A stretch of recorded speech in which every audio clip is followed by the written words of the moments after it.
Warmly welcome to this IFN seminar. Why are some immigrant groups more successful than others? And I'm Magnus Henriksson, I'm the CEO of the Institute. And in particular, I'd like to welcome our main speaker today, Professor Edward Lazear from Stanford University. I can think of really no one who's more suited for initiating this discussion.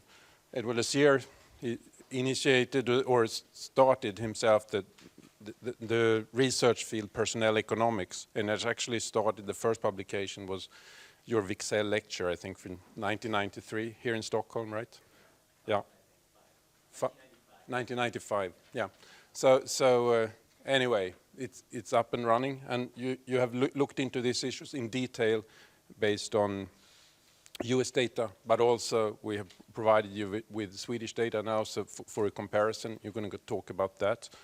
And I will give you the floor, but before I do that, I just want to say that all other people will be presented by today's moderator, Cecilia Garme, who will come up after Professor Lazear has given his presentation. So, dear Professor Lazear, the floor is yours.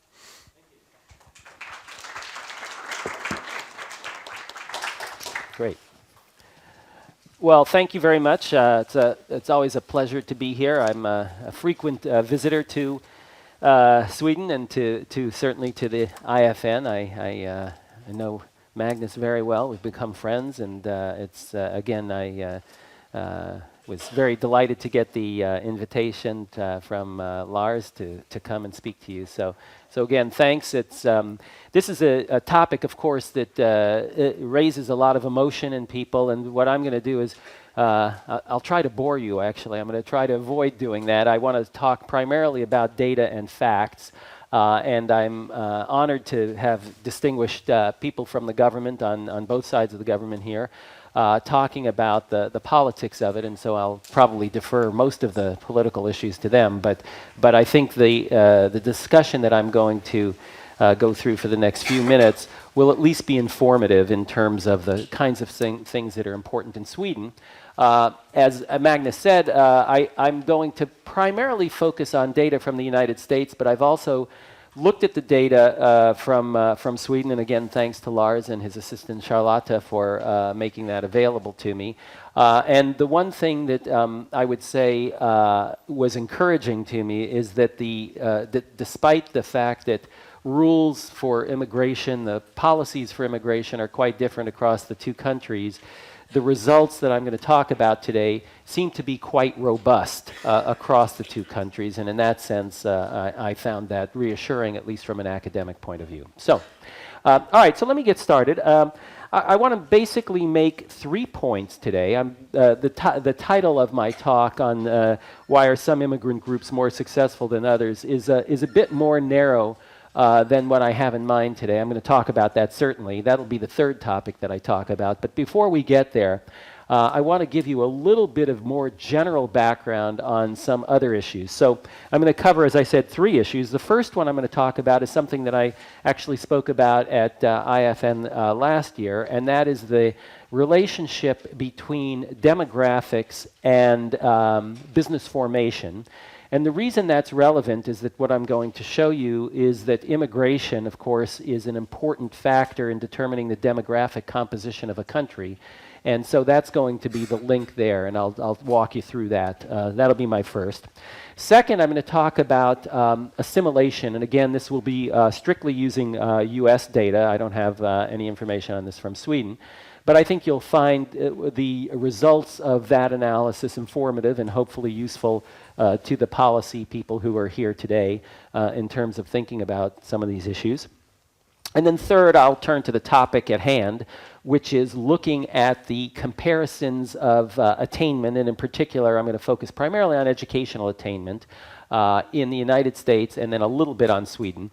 But the educational attainment is highly correlated with other kinds of attainment, and in particular, what I mean by other kinds is performance in the labor market. So it's no surprise, of course, that the most educated people, on average, tend to do better in terms of wages and earnings than the less educated people. And so I'm going to use today primarily education as a proxy for attainment in the society. But I was fortunate enough to be able to speak to the group at IFN. It was a more academic seminar, and we went through the actual detailed data, and what I showed them, and they can attest to this for me, is that the results that I talk about today in terms of education carry over to wages and earnings as well. So, all right.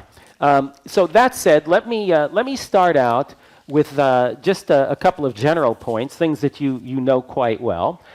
As I said, I want to talk a bit about demographics, and the demographics in Sweden are not much different from the demographics in most developed countries, and in particular, the most important phenomenon is that countries are aging. We know that.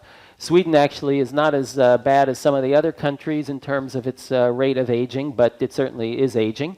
The U.S. is like Sweden, not as bad as some of the other countries, but it's a problem, and it creates problems. Usually we think about this in terms of the government budgets and so forth, because you have a smaller working age population supporting a large retired population. That's true, but that's not my focus. My focus will be something different, hopefully surprising to you. And that is that the demographic structure has a big effect on the rate of business formation, in particular on entrepreneurship. So, and what I'm going to show you, or at least argue, and again, there's a paper on this, an academic paper that's coming out in the journal soon, but the IFN folks can attest to this since I gave this talk last year. What I'm going to show you is that the younger the country, the younger the average age of the country, the higher the rate of entrepreneurship. So let me come back to that in a moment. But let me just give you a fact that relates to our topic today, which is immigration. And this fact is not my fact. This simply comes from the UN data. And if you look at the UN data and you project out a couple of decades to 2040, what you'll see is that if Sweden were to stay as it is without any additional migration, the average age would be rising up to about 46 years old from its current level of just under 41 years old. So that would be the median age, would go up to 46 years old. The UN estimates that if you have what they call a moderate immigration scenario, then the age will go up, of course, it'll still go up, but it'll go up at a much, much slower rate, and it will go up from its slightly under 41 to slightly over 41. And the reason, of course, is obvious.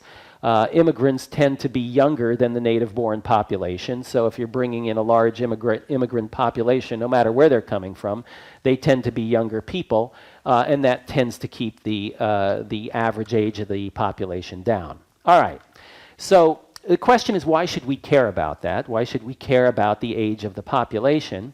And so what I've done with a couple of colleagues, one was my former student at Stanford, is to look at the effect of the demographic structure on the rate of entrepreneurship. And what we found, and it was somewhat surprising to us, is that younger countries have higher rates of entrepreneurship and higher rates of business formation. And of course, you know, my initial intuition when I saw that fact was, well, that's obvious. You know, younger people are more likely to start businesses than older people. But that's not actually what's going on. That's true, but that's a relatively small part of the story. The major part of the story, and this is what surprised me, is that it's true at every age. So what that says is that if you take a young country, 30-year-olds are more likely to start businesses than are 30-year-olds in an older country. Similarly, 50-year-olds in a young country are more likely to start businesses than 50-year-olds in an older country. And you'd say, well, why should that be? That's not obvious. That, you know, you can understand why 30-year-olds start more businesses than 50-year-olds, but not why within any given age group there should be more entrepreneurship. And what we find, and we've actually been testing this not only with we used 82 countries around the world over a 10-year period, but we've been looking at this in a little bit more detail recently using some Danish data. The Danes, like the Swedes, have excellent registry data which keeps track of people and firms, and so it helps us look at this. Anyway, the basic story is this. If you look at an old country where you have an old population, people like me, my cohort, are blocking all of the jobs that the junior people would get in a younger country. So let me give you an extreme. Let me just give you an analogy. If you think about the community that I live in, Silicon Valley, when I was so this would be in the late 90s and 2000 when Silicon Valley had the dot-com boom, you know, the average age of entrepreneurs in those firms was 25 years old. These were all very young people. What happened? Well, as a result of having so many young people in these firms, they got the highest level positions. The CEO could be 28 years old, the COO was 26 years old, the head of marketing was 25 years old. As a result, they were in situations where they got the kinds of skills that enabled them to then start their own businesses. Now, just coincidentally, one of my co-authors, this is a bit of a digression, but I think you'll find this interesting. One of my co-authors, the one that was my PhD student, happens to have lived this experience. He is the founder of a company in China called Ctrip. And Ctrip is the largest travel agency in China, and when he founded the company, it was the largest internet company in China. And he had exactly this experience. He worked in Silicon Valley. He became the vice president at Oracle, which is a very large data company in the Valley. He was the vice president by the time he was 28 years old. He worked there for a couple of years, learned a lot, then went back to China and started this business and made $1 zillion. So that experience that he had is essentially the mechanism that we emphasize in this paper. Now, why does that relate to immigration?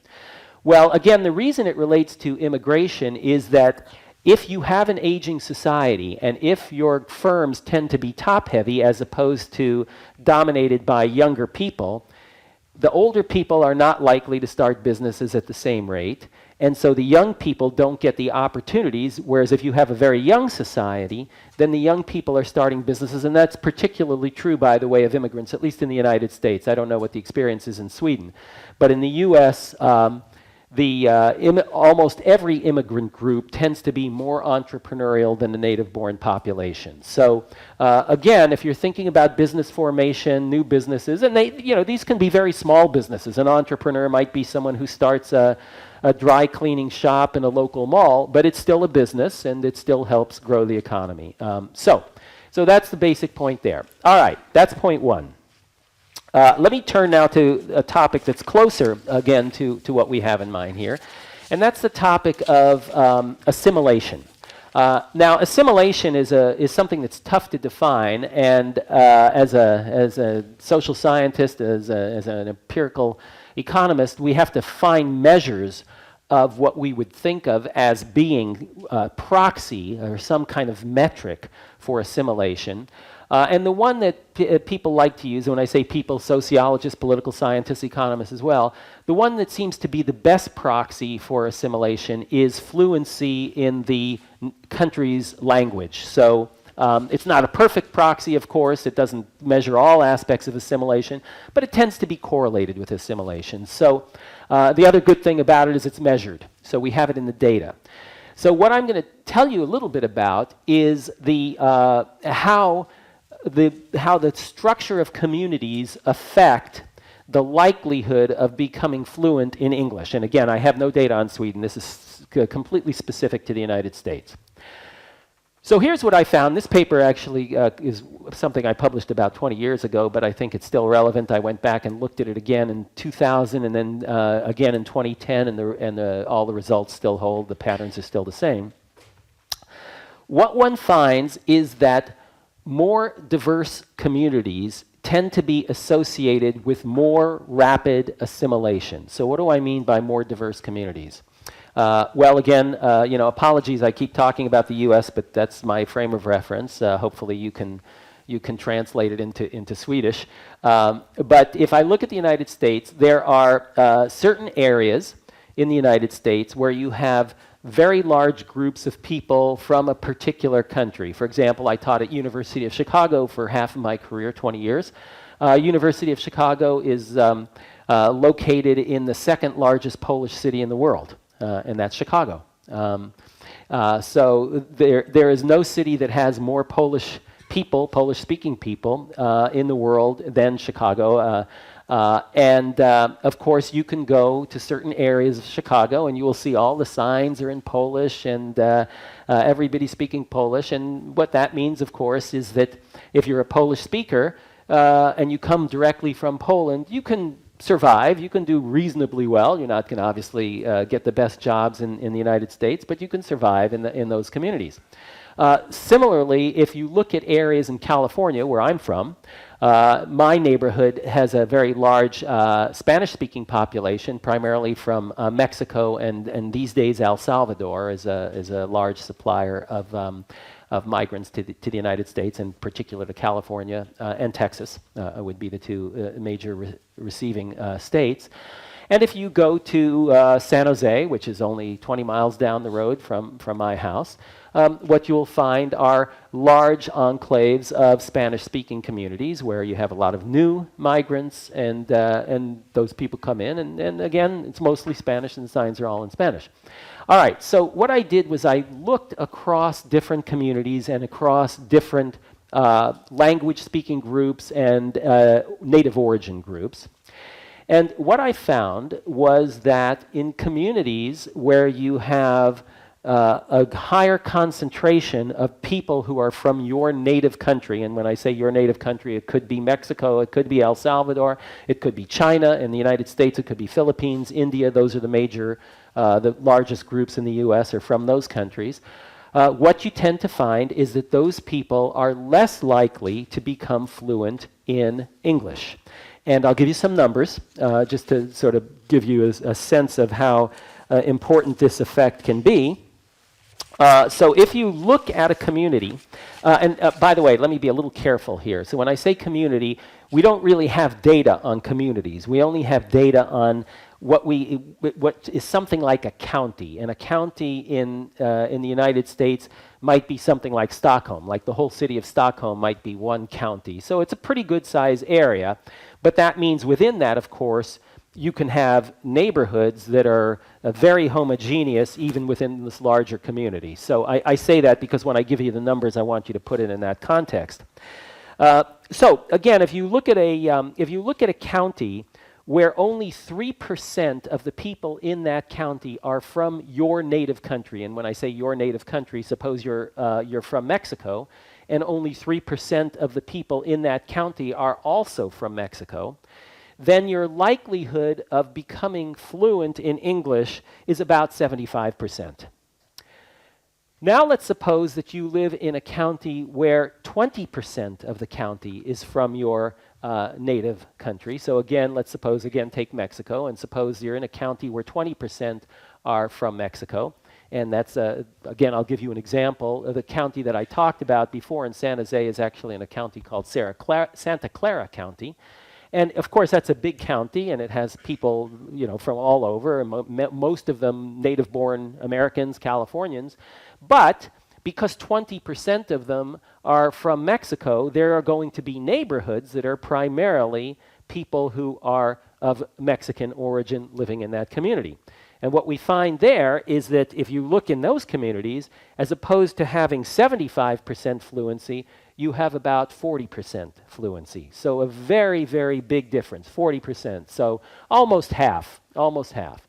So again, that's an indication out on how diverse communities tend to be associated with, conducive to, in some sense, assimilation. And again, when I say assimilation, I mean measured by English fluency. Admittedly, an imperfect proxy, but at least capturing something about what's going on. All right. Now, let me turn to the last topic, which is the issue that is the title of this this talk, which is why are some immigrant groups more successful than others? And what I'm going to argue is that the success of a particular immigrant group in the country has very little to do with the inherent characteristics of the country from which it comes, from which they come, but rather with the immigration policy. And I'll show you where I'm going with this in a moment. So that's the bottom line, that essentially the characteristics of the country don't determine to a very great extent the attainment of immigrants from that country in the society. So in order to do that, let me start, we'll play a little game, okay? And here's the game. And again, I'm going to use the United States, and then I'll turn to Sweden in a moment. If you think about the United States, and I give you three groups, we have immigrants from every country in the world, and so in my data set there are 136 countries represented. But if I were to talk about three groups, and I'll give you the three groups: Algeria, Israel, and Japan. Okay, those are the three countries, three source countries. And you don't have to shout this out, but rank in your heads if you were going to predict the educational attainment of each of those groups in the United States, how would you rank those three groups, Algeria, Israel, and Japan? How would you rank them? Well, the answer is in that order. So the highest achieving are from Algeria, the second highest are from Israel, and the third highest are from Japan. Now, hopefully that surprised you. If not, we should all go home. But the reason that you're surprised, and as you should be surprised, is that if you think of Algeria, the average level of education in Algeria is way below the average education level in Israel, and certainly below the average education in Japan. Those are all educated societies. And yet, Algerians do very well in the United States. Now, the question is why? Well, let me give you one additional fact. And that additional fact is that Algerians are essentially a trivial part of the immigrant population in the United States, a tiny, tiny fraction. Israelis are a small fraction, but a much larger fraction than Algerians. And Japanese are also still a relatively small fraction, but way more than Israelis, about triple the number of Israelis. So what does that tell you? It tells you there's an inverse correlation, an opposite relationship between the number of people in the country, from a given country, and the attainment. Now, what that says is that's a policy-determined variable. How many people are in the country from a particular, in the U.S. from a particular country is determined by policy. That's essentially who we let in. So I'll give you one more fact, and this helps for Sweden a little bit. You know who the highest attaining group is in both the United States and Sweden? It's people from the former USSR. Former USSR. Now, if you think about that, of course the USSR had a pretty high level of education, but not exceedingly high level of education. They're not so much higher than Finland or Denmark or other Scandinavian countries. And yet the USSR is at the top. And you say, well, why is that true? Now, if you think about this, you notice I said USSR, not Russia.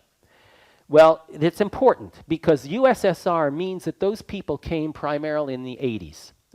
And if I think who came from the USSR in the 80s, well, two things had to happen. One, the Soviet Union had to let you out, and two, we had to let you in, all right? And that combination is a very rare combination. And so the people who were let in, certainly in the United States, and I assume the same is true in Sweden, although I certainly don't have any evidence to this. But in the United States, the people who were let in tended to be dissidents from the former Soviet Union, who the Soviet Union basically said, we're tired of you guys, you know, it's time for you to get out. And they let them out, and then we let them in, and they tended to be high-level academics. I had a student who was the son of a mathematician who taught at the University of California, was one of these guys, and so forth. So, again, the point is that it's a selective part of the population. All right, so let me give you one more fact from Sweden that makes the point, and then I'm gonna conclude because I think you've already gotten the message, and I want to turn it over to my distinguished co-panelists.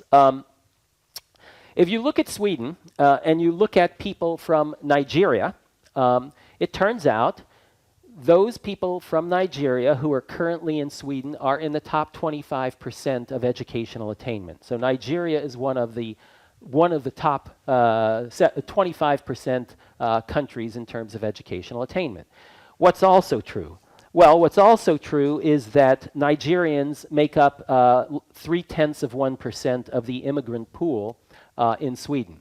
So again, the same mechanism that seems to hold up for the United States shows up in Sweden as well. I'm just giving you one particular example, but again, as I said, there's a serious paper, academic paper that I wrote on this that I presented on Monday, and if you look at that, you'll see a lot more detail, but I think you get the point, that essentially this is a policy-driven determination more than it is something about the inherent characteristics of the country. Nigeria, by the way, has the average level of education in Nigeria is 5 years.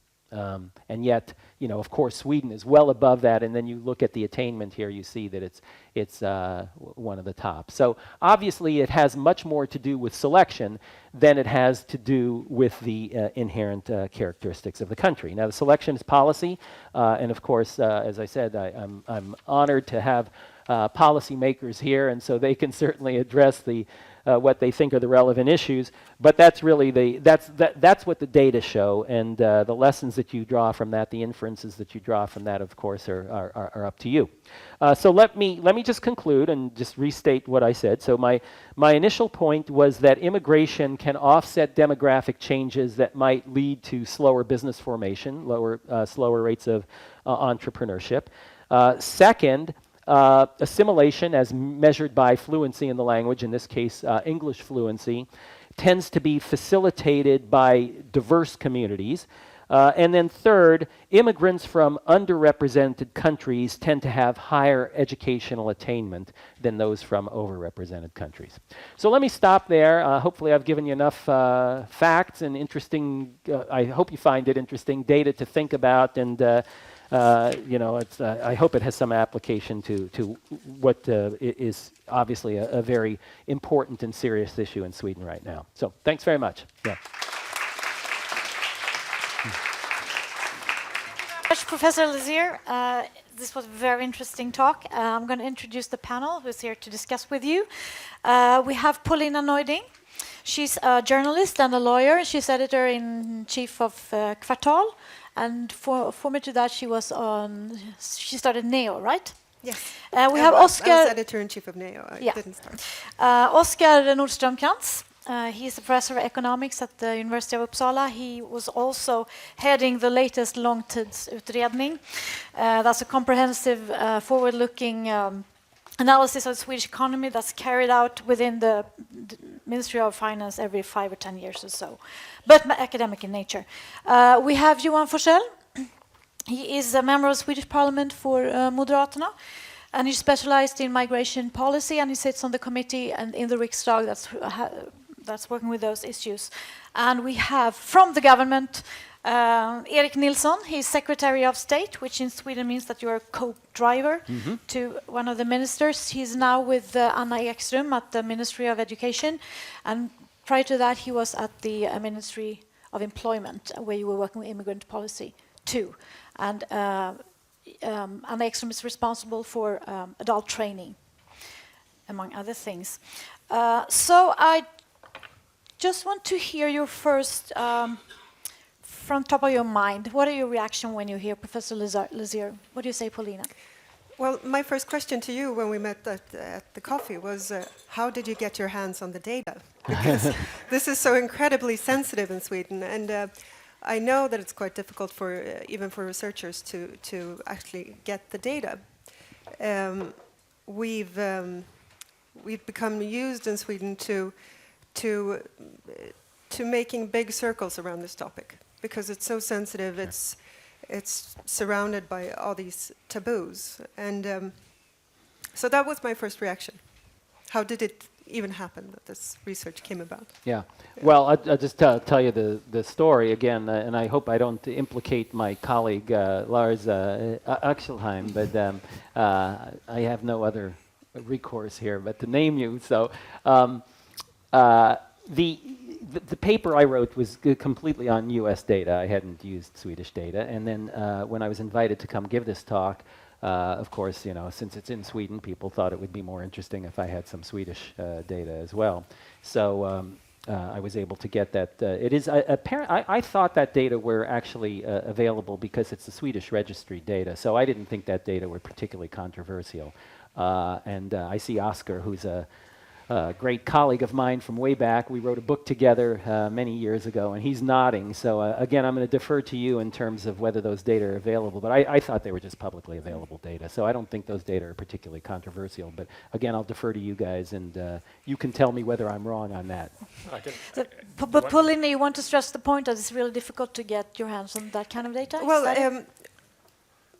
Well, I'm not a researcher. I'm a journalist, and I know what the general mindset in Sweden is when it comes to these issues, how sensitive they are for the media and in the way that the government's been addressing it as well, and politicians, both this current government and the former one, which is why I was curious what it's like for a researcher. Yeah. Okay, Oscar, what's your take on this? Just to comment on this, I don't think it's, I mean, as a researcher, this is not unusual or controversial data at all. I've written several books on this topic with looking at integration profiles for immigrants, first generation, second generation immigrants. Lots of results on this stuff that you can find.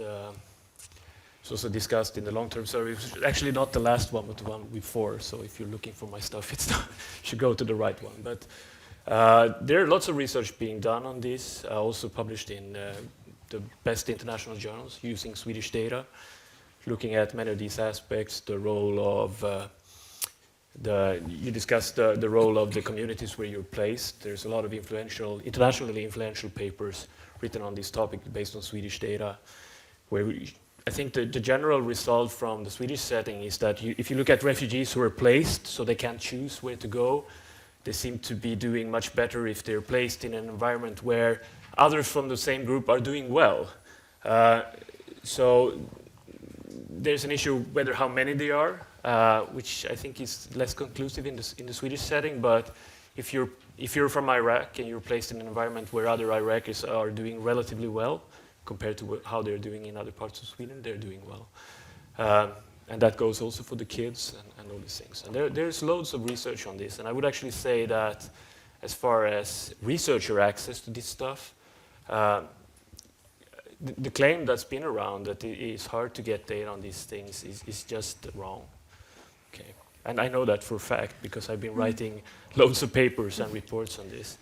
And I will also say that there is a lot of research on this stuff that has been done during many years, published in academic papers, published in books. I've written also pieces on the end about the books that I've written on these things, so it's not hidden in any way.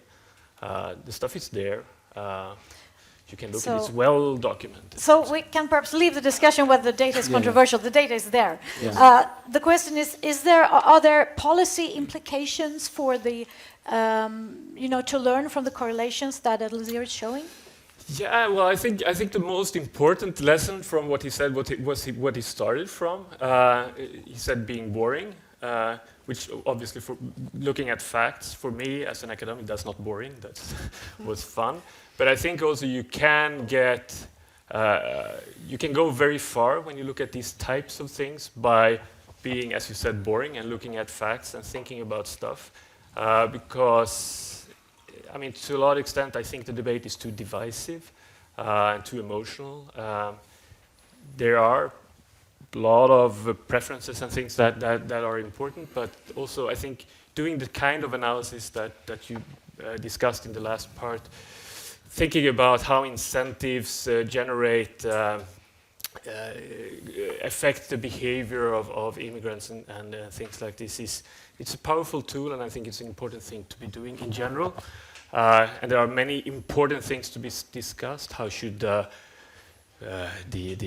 asylum process be set up to create the right incentives? Obviously, that's not working well, I think, because we're incentivizing people to risk their lives traveling in uncertain vessels across the Mediterranean, which seems unnecessary because you can travel otherwise if you have the right, if you have the better system, and there are many aspects of that. I think in terms of the specific things, when you talk about quotas and stuff, it's more difficult to put that in the policy context of Sweden. I can see how it's directly relevant in the US. I think also in Canada when they have like a point system. Here, I think, I mean, the refugee system is one thing where I mean, I think it's more driven by preference for providing shelter for those in most need of that. If we don't want to do that, then I think we should have labor migrants instead of refugees. I think everyone is aware of that, because labor migrants tends to do much better. And of course, as in Canada, you can mix the system, and that's also something that one can discuss. But it's more difficult to set it in the context of the current Swedish system. We also have a system for labor migration, where we also can think about how to design that in a way to really get the people in here that provides the best net value to society. For instance, specialists in areas where we lack domestic manpower and stuff. But maybe there also this is not the most efficient selection tool, even though. So in general, I appreciate the spirit of this, the analysis and what it kind of suggests that we can do in terms of improving our systems. But the direct policy relevance is I think more for the US-Canadian system. All right, so we turn now to the policymakers, and we start by the opposition. Johan, over there. What comes to your mind when you listen to this? Can we have, what use could we make as policymakers from data like this, or correlations like this? Thank you, and thank you for the opportunity to come here today, and thank you for the presentation. I have to admit, when I read the report the first time, I had a couple of questions. It was a very difficult material, at least for me to fully grasp, but I think your presentation sorted it out. So, and my first thought was honestly that all this in so many ways connects to the number one political question, not only today, but I think will continue to be the most important questions here in Sweden, integration. And one can discuss whether or not the refugee crisis is over or not. We will this year and the coming years receive a lot of family reunifications, etc., which will in many ways have consequences for the Swedish migration system. But from now on, and I think in the next year's election campaign, etc., I think the main question will, of course, be, okay, now we have 150,000 people who come to Sweden in a very short period of time. And that is the main difference compared to what's happened during the last 10 years. We have received so many people in like 3 or 4 years. So how are we now going to make something good out of this, considering the lack of housing, the situation on the labor market, etc. And for some time there has in the Swedish debate been this idea of having parallel societies. You don't need to learn Swedish, you can have your own language, that should not be a political question, etc. Inspired by research from the US, for example, and I think this was also a document that we need to choose another path, really. It might not be any surprise to anyone, but I represent a party who believes really that we need a stricter migration, but also an integration policy. When you come to Sweden, you should try really hard to learn Swedish. There must be much better civic information, and that should be tested, really. And I think all that has to do, not only because there are some certain values in a society that must be shared among everyone, but we also believe that it really helps, really, to manage the integration. Can I just interrupt you there? In order just to, before we get into the integration issue, can we use a quota system? Should we have a more quota-like system, do you think? My answer to that would be yes, definitely. I think there are so many drawbacks with today's system. I mean, just look at what's happening on the Mediterranean, where people really have to die, really, just to have the possibility to seek for asylum. And there are many drawbacks with that. I would say one can argue, are we really helping the ones who are in the greatest needs? Or are we helping people who have the economy and the possibilities to come to the European Union? So we have proposed that Sweden should, together with the countries in the European Union, work for having a quota system or a resettlement system on the EU level, where you really can use today's system to help people who are in need. And I mean, I think everyone is aware of the resettlement system. You actually go to the refugee camps, and there you make the asylum process there, and when you have decided who to grant for asylum and etc., you can really fly them to Europe. I think that would be a more long-term system. I think it would be a more sustainable system, and it will also be a more human system. Yeah. All right, the government. Yeah. Erik, what do you think? What do you say? What comes to your mind? Well, I'm not that surprised about the results, and I don't think they're controversial, at least not for me or for us. The fact that we know that, for example, the composition of the migration is very important for the outcomes. We know very well that the parents' educational level is very decisive for how it goes for the children in the schools and in the long term on the labor market. So it's more important what kind of education your parents have than in which country you're born, at least in the long term. We know that very, very well.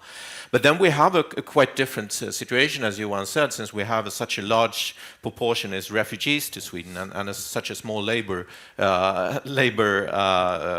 migration. So there are great differences in that sense between, I think, between US and Sweden. The policy implications for us, well, I think one of them are that now we have a very large number of refugees in Sweden, so the discussion should be how do we form conditions so that their establishment in the Swedish society is easier. And one of the things that I definitely agree with is that the idea of that communities, very strict and very closed communities, are good. I have never had that idea, but it, as Johan mentioned, it has been mentioned that, well, in some countries the strong communities help people to establish themselves within that community, but they're also locked within that community. They don't have the possibility to go outside of that community, and I don't think that is the answer for us. And that means that we need also to steer in which environment you come as a refugee or to a higher degree than we have done recently.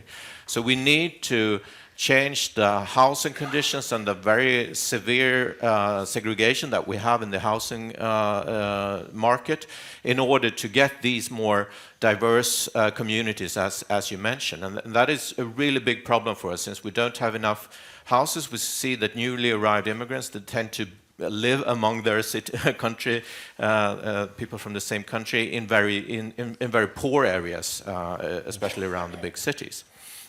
So there we need to do things differently.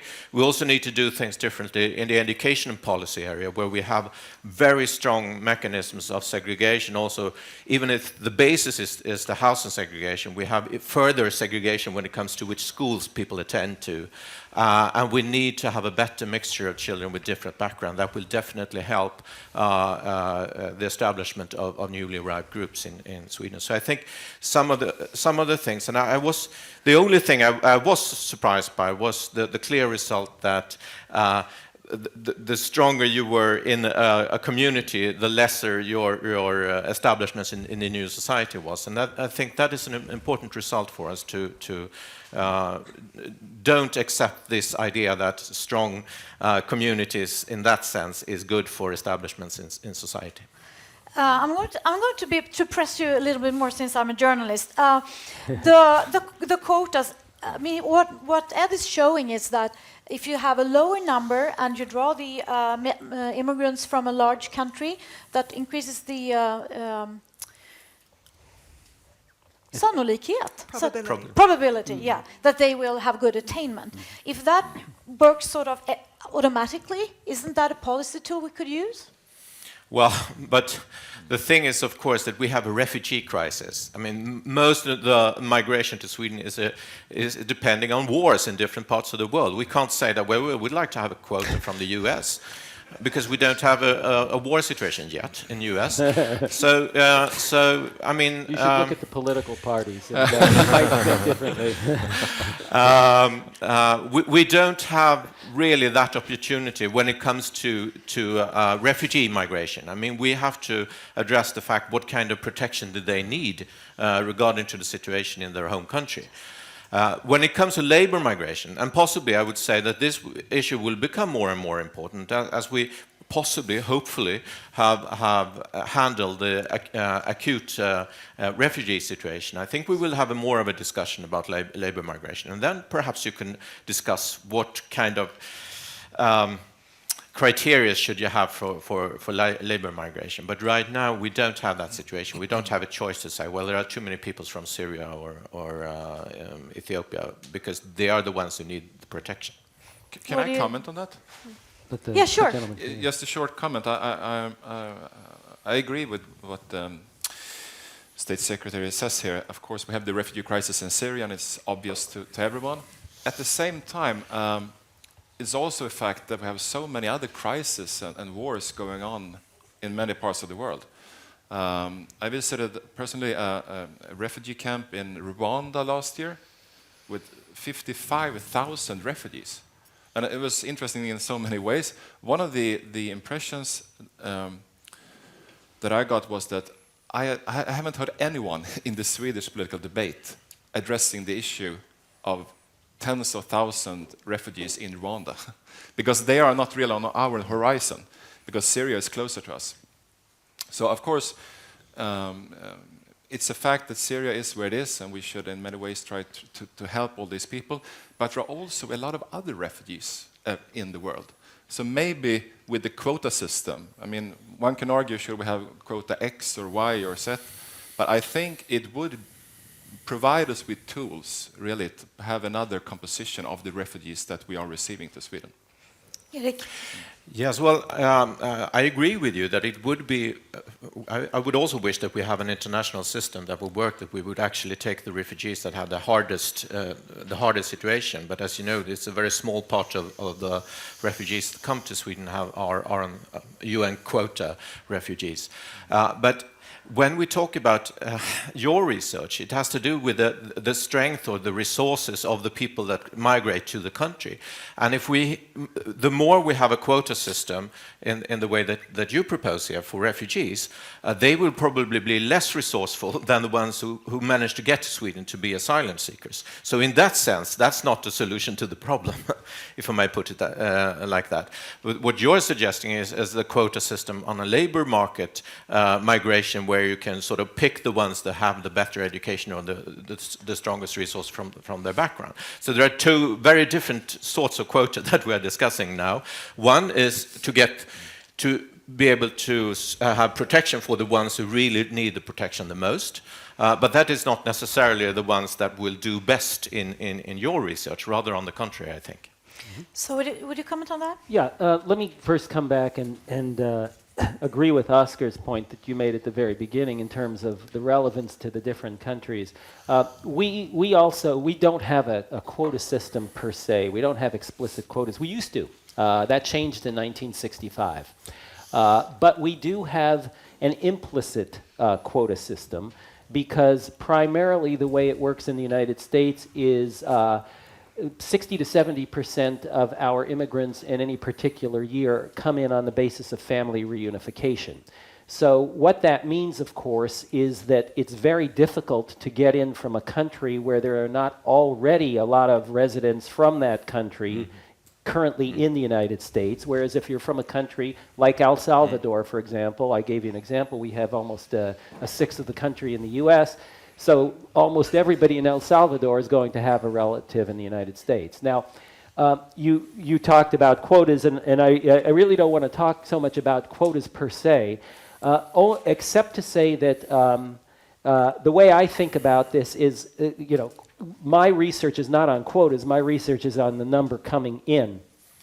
And that's a rough proxy, a rough tool. So again, I won't comment on Swedish policy, but I will comment on what I've already said about US policy. I'm in print in this. If you want to look at my views on this, go look at the Wall Street Journal, December 2014, and you'll see what I think about it. And I'll just repeat that here. Essentially, we believe that family reunification is an important goal, just as you believe that compassionate immigration is an important goal. But of course, there's a balance, and I think everybody's trying to figure out what's the right balance and how much should be on the basis of one and how much should be on the basis of another, and that's for the society and for the politicians to decide, not for the economists to decide. What I would say is that we do tend to, I don't want to say underemphasize, but Oscar, you made I thought a nice reference to Canada, where they have a point system. when I was in the government, and I was in the government, we proposed, we had a bipartisan bill, actually, that tried to replicate something that was akin to the Canadian system, and unfortunately it failed. And it failed, you know, in large part for political reasons. People have strong views on this. But it was bipartisan. It was a Republican president and a Democratic leader in Congress, the late Senator Ted Kennedy, very liberal, got together and put this together. And it was what I thought was a pretty sensible policy. So, you know, I would argue in favor of something like that. It wasn't a quota system, but it was something that would facilitate what I think of as a more balanced kind of immigration approach. Could you say something more about the mechanisms here behind the results? Yeah, so self-selection. So we had a nice discussion before. I'll just repeat what we had there. Of course, I don't know exactly what's going on in the countries of origin. I don't know what causes people to come. All I can see is the result, who ends up in the country. The inference that I draw, and again, this is primarily from the U.S. data. I'll let you draw your own inferences about Sweden. But the inference that I draw is it's very difficult to come into the United States right now. We take in 1 million people a year approximately. We're a country of 330 million. So it's a very small part of the population, and it's quite difficult to get in. And we're in the fortunate position, as is Sweden, of being a desirable destination country. We have a lot of people who would like to come in, and the queues to come in from some countries are just enormous, 20 years, literally. You have to, you know, if you're applying for a green card, which is our entry, it takes 20 years to get in. So if you think about who is likely to get through that process, a conjecture, and I say it's only a conjecture because I don't have specific information on this, but it seems like a reasonable conjecture, is that those people who are most educated, those people who have the best information, are the ones who are most likely to succeed in navigating a very difficult immigration system. And I think that's why we end up with the top part of the educational distribution of a particular country.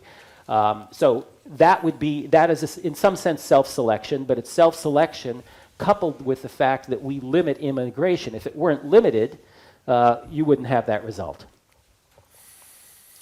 Eric? Well, could I just say something about the mechanism from a more educational point of view? We do know quite a lot about that. And I used to be a director of education in a municipality in Sweden called Botkyrka, with more than 50% of the students with a foreign background. And what we learned, of course, was that in many generations, the cultural capital, or I used to talk about the language capital, is more decisive than the language currency, if I put it like that. Yeah. So, I mean, the higher educational level and a higher degree of language capital makes the immigrants much stronger. It's much easier for them to learn Swedish because they have a strong, rich language of their own. And it's, of course, much easier to have a success in the school system. And therefore, we could see newly arrived students from, for example, as you said, USSR, some of the other republics, not Russia, but other republics, that were doing great in our schools. Lots of people from Iran doing extremely great in the schools, not because the fact that they came from Iran, but the refugee group from Iran were political refugees. They were high. Many of these young kids had two parents with a PhD level, so they were an extreme elite from that community. Whereas we had the third generation Turkish labor immigrants from the late 60s and the beginning of the 70s, not because they were doing very poor, not because they were Turkish, but because they came from a very rural area, very low educational level, and also a minority language because they were speaking a Kurdish dialect. And they were also very, as you said, in a very narrow. They were living in the same areas in Stockholm and in the municipality in Botkyrka, and they were in the third generation still having very poor results. So we knew a lot about it. It has a lot to do about cultural capital and the concentration which we actually need to do something about to have a more diverse school system and a more diverse housing system. I can comment on that. But first of all, returning to the quota system, I think that if you really believe that a more diversified immigration will lead to better results or better possibilities for a country, I don't really see any other path to walk rather than have this quota system that we are proposing, really. And of course, I mean, integration is a coin with two sides, really, to speak.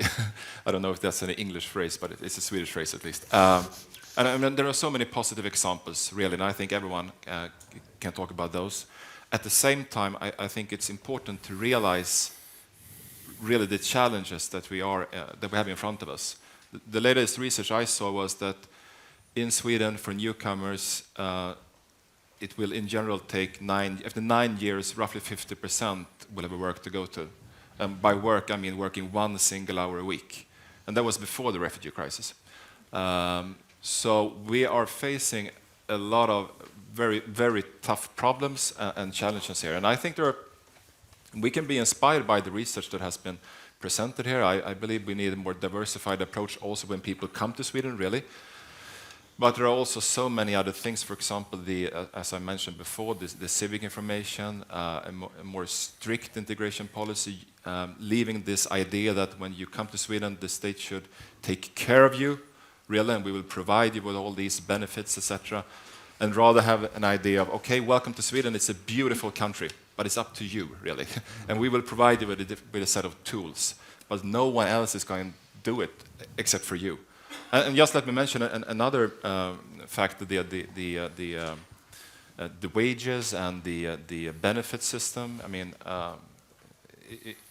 we have seen that even if you work with a collective agreement in Sweden, for many people, work will not pay. Really, you will by working 40 hours a week, you will still have less money by going to work than the total amount of benefits that you can receive.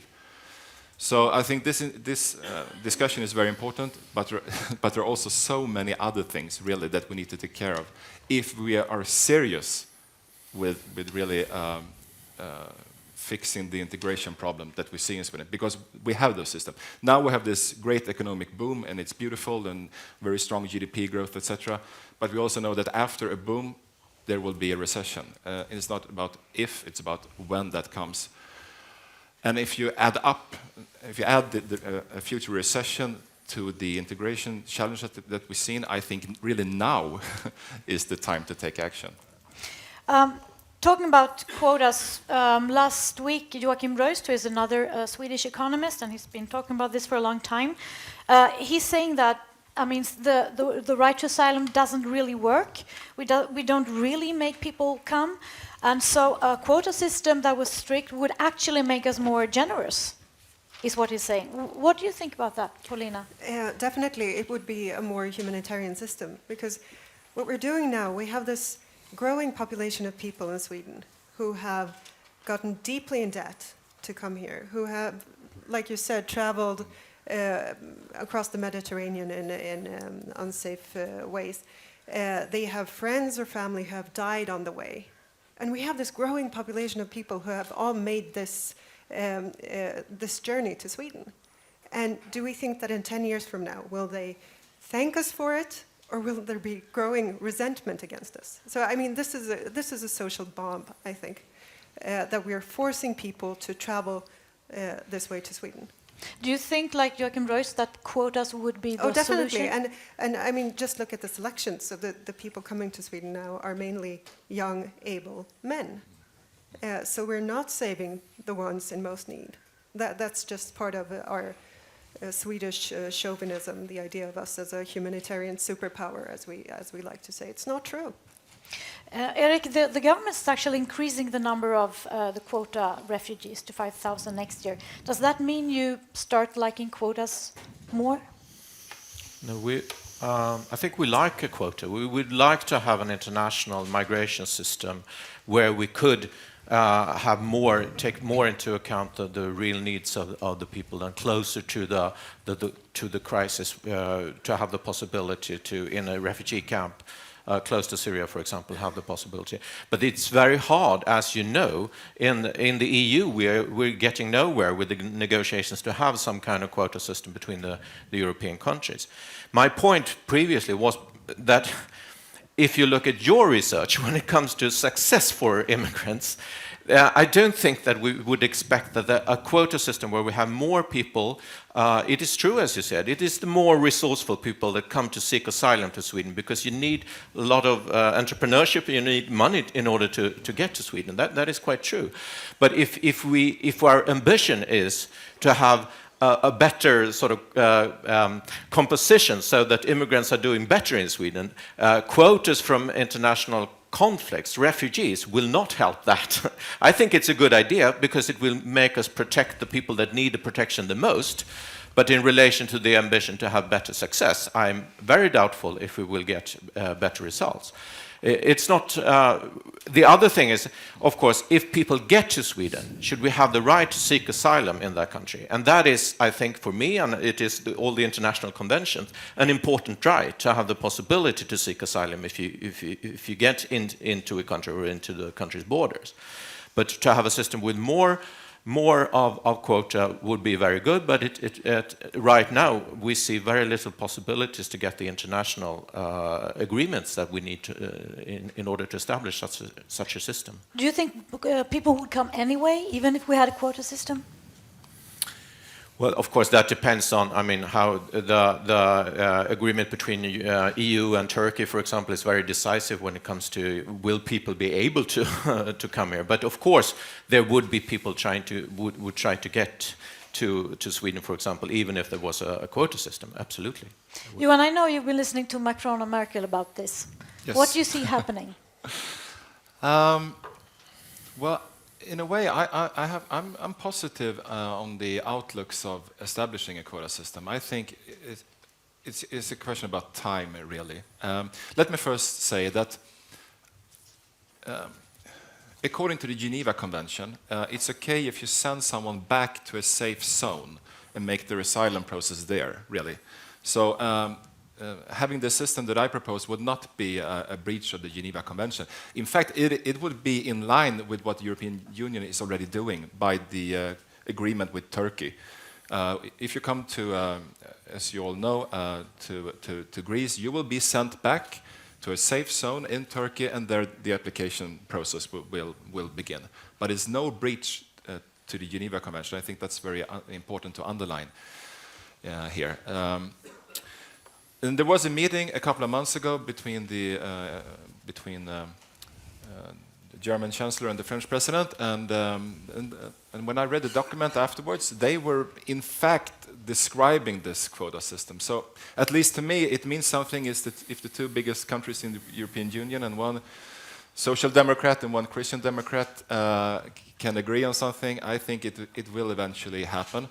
However, I have to say I'm a bit skeptic to this idea of this mechanism that's been discussed European Union during the last 18 months. As far as I know, the negotiations have not been very successful. I think there will be some kind of system. However, the problem here will probably be that it will be Sweden and Germany and some other countries that will take part in this system, not the ones who really should be part of it, like Poland or some other countries. So I think that's also an argument for moving into a completely new system. And I think, as I said, it's a question about when, not if, we will move towards this quota system. I'd like to open the floor to all you. You're such a distinguished audience, and you're almost all of you are experts in some way or the other on areas, this area or neighbor areas. Do you want to add something at this point, Oscar, to the discussion? There are many things that are being discussed back and forth, I guess, and I think, I mean, if we talk about quotas, I think it's right that what he's saying here, that, you know, asylum quotas are not necessarily improving the labor market outcomes of people, but that may be fine because it may be a better system anyway. But I want to reiterate in a way that I think the most general lesson is that you can, if you think through the incentives that you create from the migration policies you have, and if you look at the facts, I think you can get get a lot of leverage from that, and that's, I think, is the main takeaway from the presentation. And I think there are lots of trade-offs, which makes it difficult also for an academician to present policy proposals on this. But and I think our role is more to highlight these trade-offs. And it's obvious that there can be a trade-off between having a system that self-selects the young, able men that will actually probably be the ones that are more likely to be the entrepreneurs that you discussed early on, but perhaps then not providing the families with shelter, and also through a selection process that is has some bizarre features, like in effect through these travels across the Mediterranean, and that's. So these are things that needs to be addressed. And then there's another issue, of course, about integration policies and how to do this, and there's a lot to be said about that. But maybe we should focus on the migration policies. Audience, please you wait for microphone.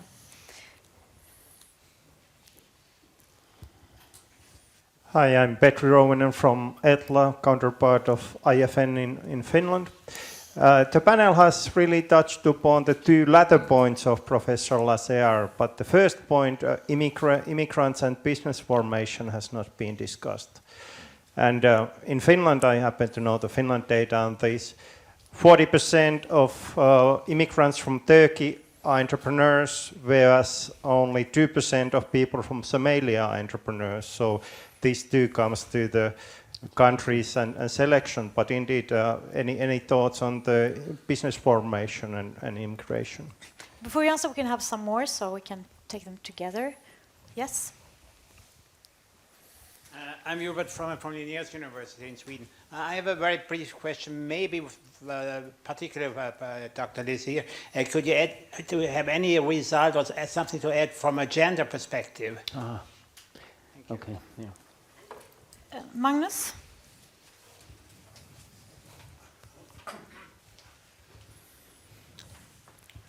Thanks. Oskar Nordström, you speak a lot about incentives, and economists speak about incentives.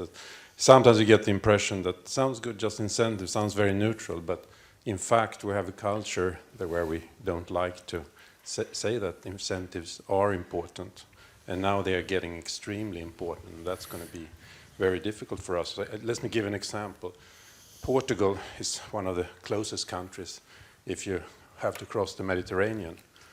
And the number of refugees was 35 times higher to Sweden than to Portugal in 2015. 35 times. And why is that? In Portugal, basically, you have no incentives to go there because you don't get anything. So therefore, I think that we're in for a big change, and I'd like to hear you politicians a bit more about commenting on that. Yes, and I also see there are more policymakers on the floor. Perhaps I see at least one member of the Liberal Party. I see someone wants... No? Okay, entrepreneurship, right? Question from Özge. Sorry. Yeah, sure. Yeah. Sorry. Hi, Özge Öner from EFN. I'm a Swedish economist with Turkish background. Thank you very much for the presentation. We have scrutinized your work quite heavily a couple of days ago, and I find it incredibly convincing and useful in a way that what you are saying essentially is holding the volume constant, regardless of whether it is refugee migration or labor migration, diversification produces desirable results for the receiving country. And when the audience asked then why aren't we doing this in Sweden, Eric said, but we have a refugee crisis. Just to give you an idea, over the past 5 years, we have received as many Afghans as we did at the peak of the Afghan war, if not more. So it's not at all too obvious to me how we prioritize who we are going to help and why we cannot diversify who we are going to help. And I'd like to hear more about that, if possible. All right, where should we start? Entrepreneurship? All right. Well, Yeah. let me just Yeah. respond, and also to the question on gender, and just say one thing about incentives as well, if you don't mind. I know you wanted to address it to the politicians, but I want to say one thing slightly different from what you asked, but related. In terms of the question about Finland, that's very interesting. I actually didn't know that result, so thank you. It's quite informative. Again, I'll use data from the United States, and one of the things that I mentioned to you at the beginning was that if you look at immigrants from Mexico, they are more entrepreneurial than the native-born Americans. That's true. But it's also true that if you look at immigrants from India, they are more entrepreneurial than the immigrants from Mexico. Now, what's going on there? Well, I'll tell you what's going on. India, although it's a very large country and we have a lot of people from India in the United States, Indians are very much underrepresented in terms of their proportions relative to their proportion of the population in the world. And the people who are from India in the United States are very highly educated. They're actually number 2 after the Soviet Union. They're number 2 in terms of educational attainment. And so they are very entrepreneurial. And if you come to my neighborhood, Silicon Valley, you'll see, half the firms there are started by Indians or Chinese, and they've been very successful. So obviously that's a function of our policy because we are taking in the top.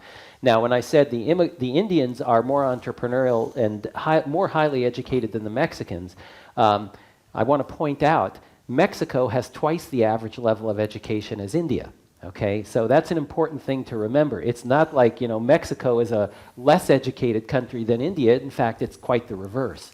So again, the point is it's the fact that we're selecting, that our system either explicitly or in this case primarily implicitly selects from the top, and that may be true in Finland as well, although obviously I can't speak to that. So again, just a data point for you. On gender, unfortunately, I haven't looked at gender. I have averages for the country, so I don't have the breakdown by women and men. Now, it's actually possible. It's a good suggestion, actually, because it's actually possible for me to go back and do that. I could look at the average attainment among female immigrants versus the average attainment among male immigrants, and I haven't done that yet, but it's quite a good suggestion.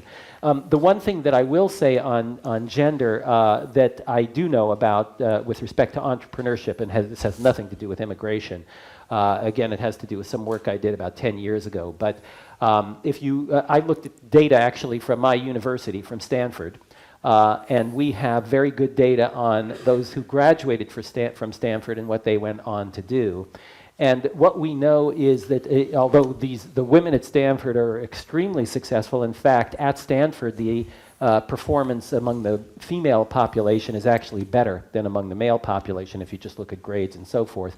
They are less likely to start businesses than the men when they get out into the labor force. Of course, we don't know why. That's just a fact, that the men are more likely to start businesses than the women.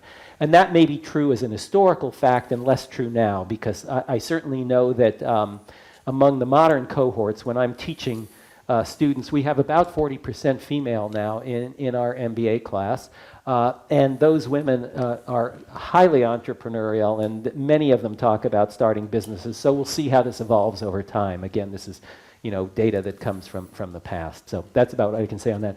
The last point I just wanted to make on incentives, and this is a different angle on incentives than you're talking about, Magnus, but I think it's important.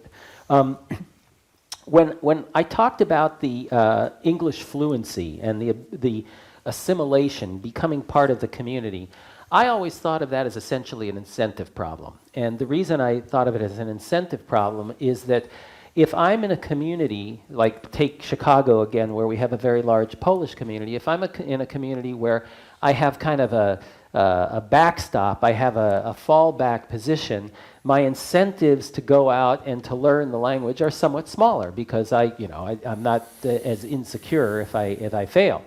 Whereas if I were, say I'm from Bulgaria and I live in Minneapolis, Minnesota, which is a Swedish community in large part, there are no other Bulgarians there. So basically, you're going to learn English, you're going to die. I mean, that's pretty much the way it is. And so I think of the assimilation problem in large part as an incentive problem, and that's what my work emphasized. So again, a different angle from what you had in mind, Magnus, but just a point that I certainly agree with you that incentives are an important issue. You said you're going to die, but you won't do that there. So that's the very big incentive.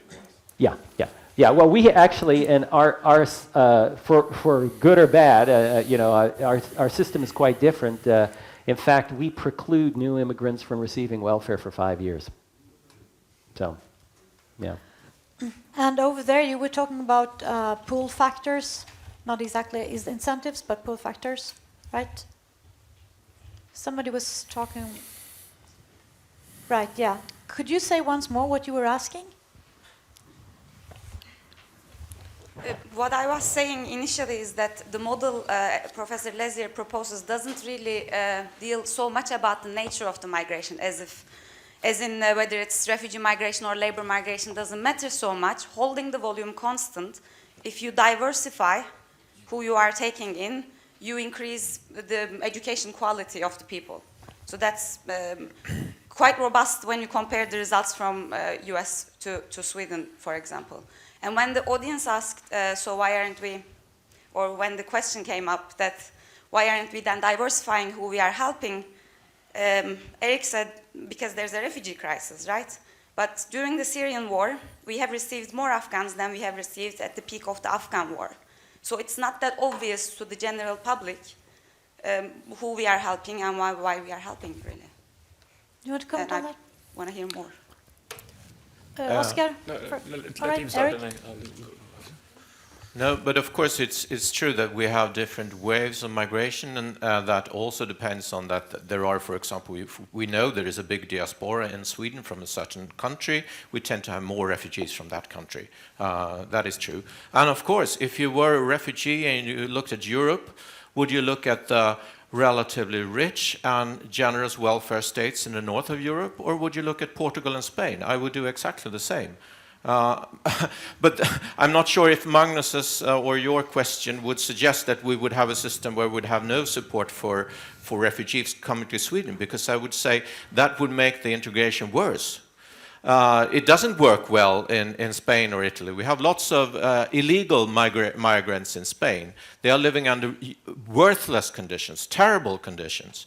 Whereas a welfare society tends to, at least in the long term, be much better in integration. If you look at the OECD studies, for example, you would see that Sweden in the long term, despite the fact that we have much more refugee migration and much less labor migration, we're doing quite well in the long term. How many illegals do we have? Not close as many as they do in the south of Europe, because we have a much better working system. We do have illegals, and we will probably... 80,000 are expected to be sent home? And that is a small sum. If you look at Spain, one estimates that there could be as much as 2 million illegal immigrants in Spain. So there are big differences there. But my argument is that, of course, there are pull factors. You need to look that we couldn't have a completely different system in Sweden than in other European countries. But giving the refugees that come here very poor conditions, from my point of view, that would lead to more difficulties. And if you don't have a policy where you try to steer, for example, the newly arrived, so that we have a better diversity, if we just let the market rule, we will have no diversity at all, which is the situation that we have right now. So we need to have a housing policy and an educational policy that leads to diversity, because that will help the immigrants to establish themselves in society. And let me just talk about this, because I don't interpret your research to say that, well, if we only have a very small proportion of people coming from a country, they are doing well, just because there is a small proportion. But what you are saying, and which I agree with, is that it's often a very strong elite from those countries that come, and therefore it goes well. So it wouldn't solve the problem to say that, well, we take as many refugees as we do today, but we have a better selection of from which countries they come.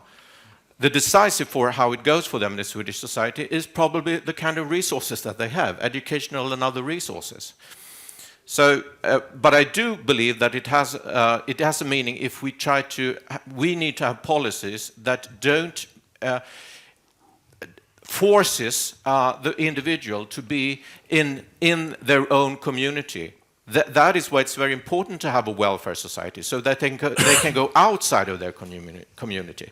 They don't have to live on their relatives, but they can actually get education and get a job on the open market, so that they also can integrate with people of Swedish origin. Oscar? Okay, so just regarding the issue from the back, I think, I mean,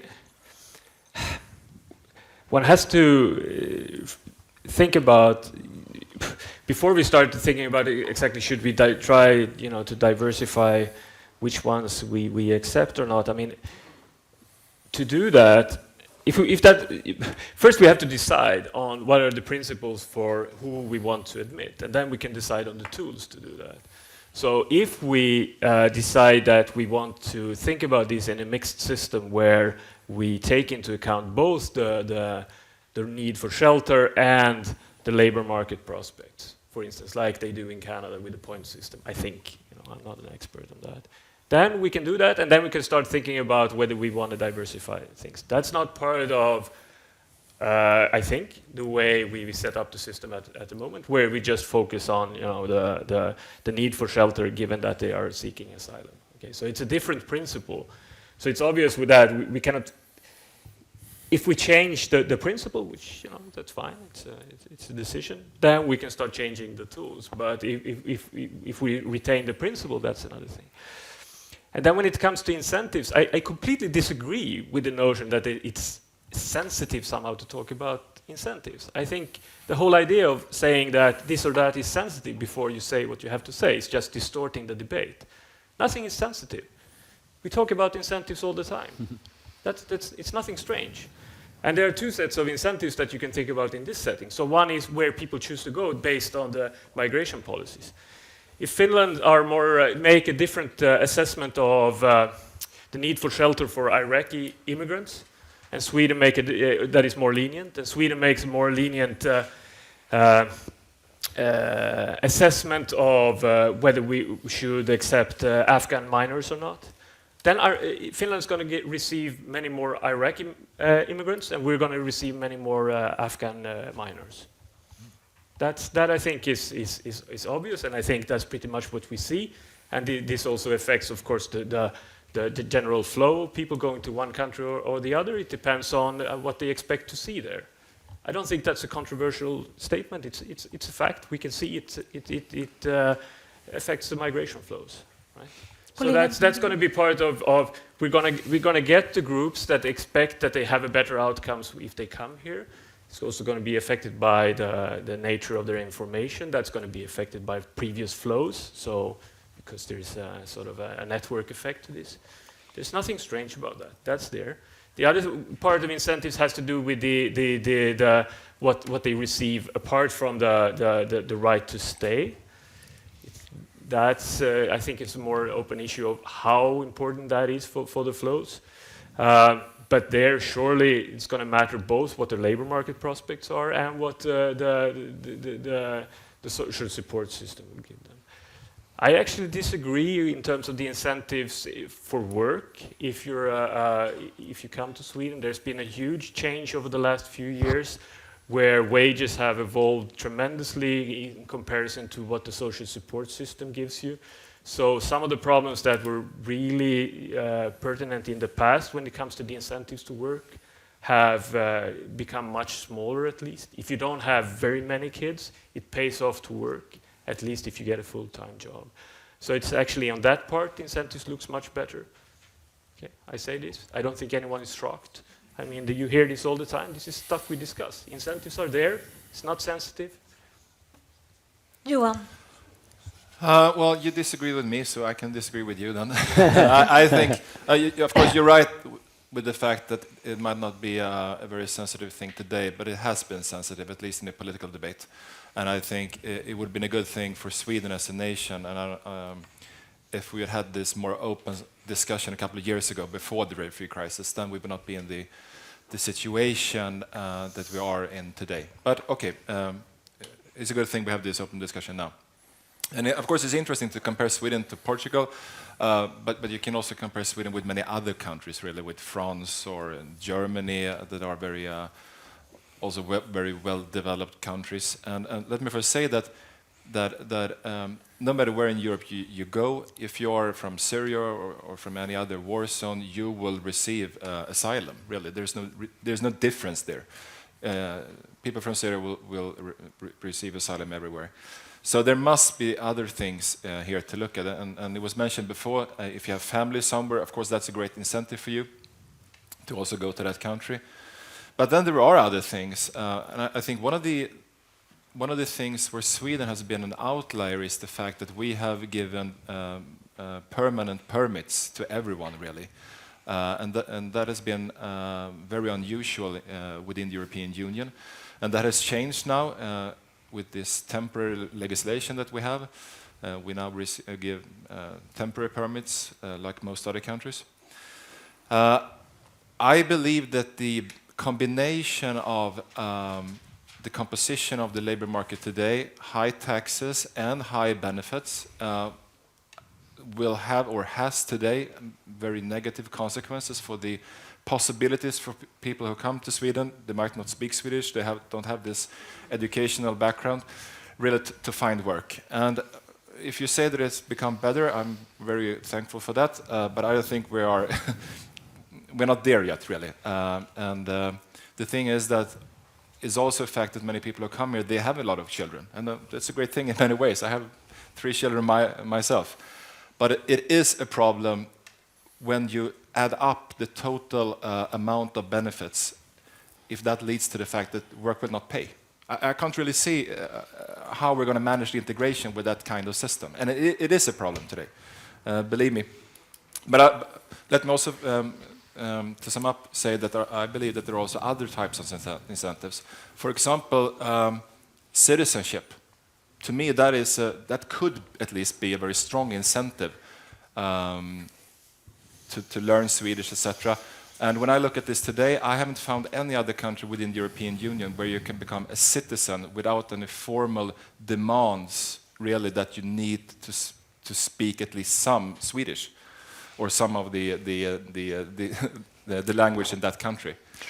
It takes 5 years in Sweden. In Germany, it takes 8 years in general. So I think we have to look at this from a very broad point of view. Yeah, Eric, you have 30 seconds.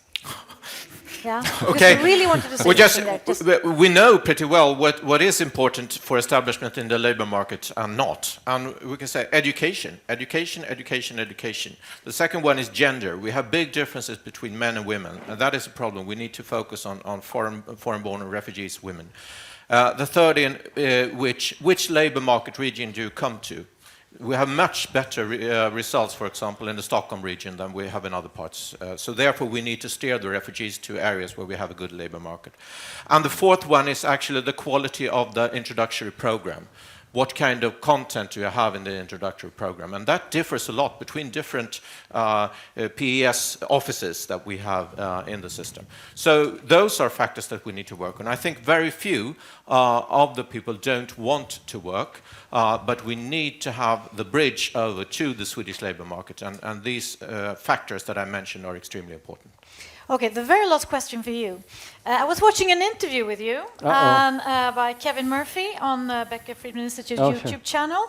And he was asking you on the subject that you had to head the Council of Economic Advisors in the Bus administration. He was asking, what do economists bring to government? And your reply was hard-nosed logic. And then you went on to say that your role actually in those meetings was that when someone said something that sounded smart, but was a bit loose actually, you were the guy who would say, wait a minute.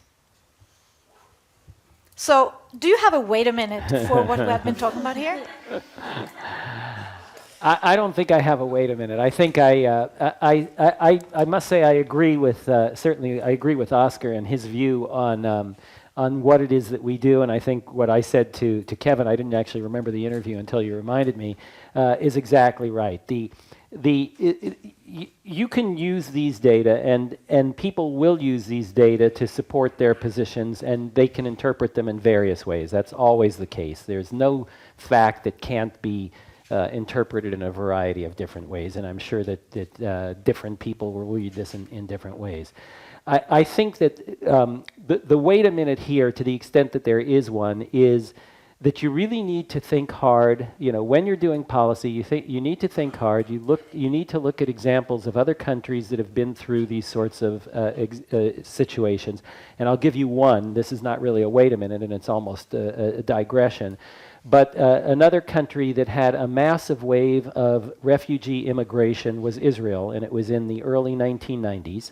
And there's some very nice academic work on that, and I would urge you to look at it because I think it's quite informative. And again, I don't think it has political ramifications for one side or the other, but I do think that you would learn a lot from looking at that. I certainly learned a lot from looking at it. It was, they had literally 20% of the country came in a period of 5 years. So again, I think that would be informative to you. And to the extent that I could say, wait a minute, the wait a minute is look at the data, try to be objective when you see those data and interpret them as sensibly as you can.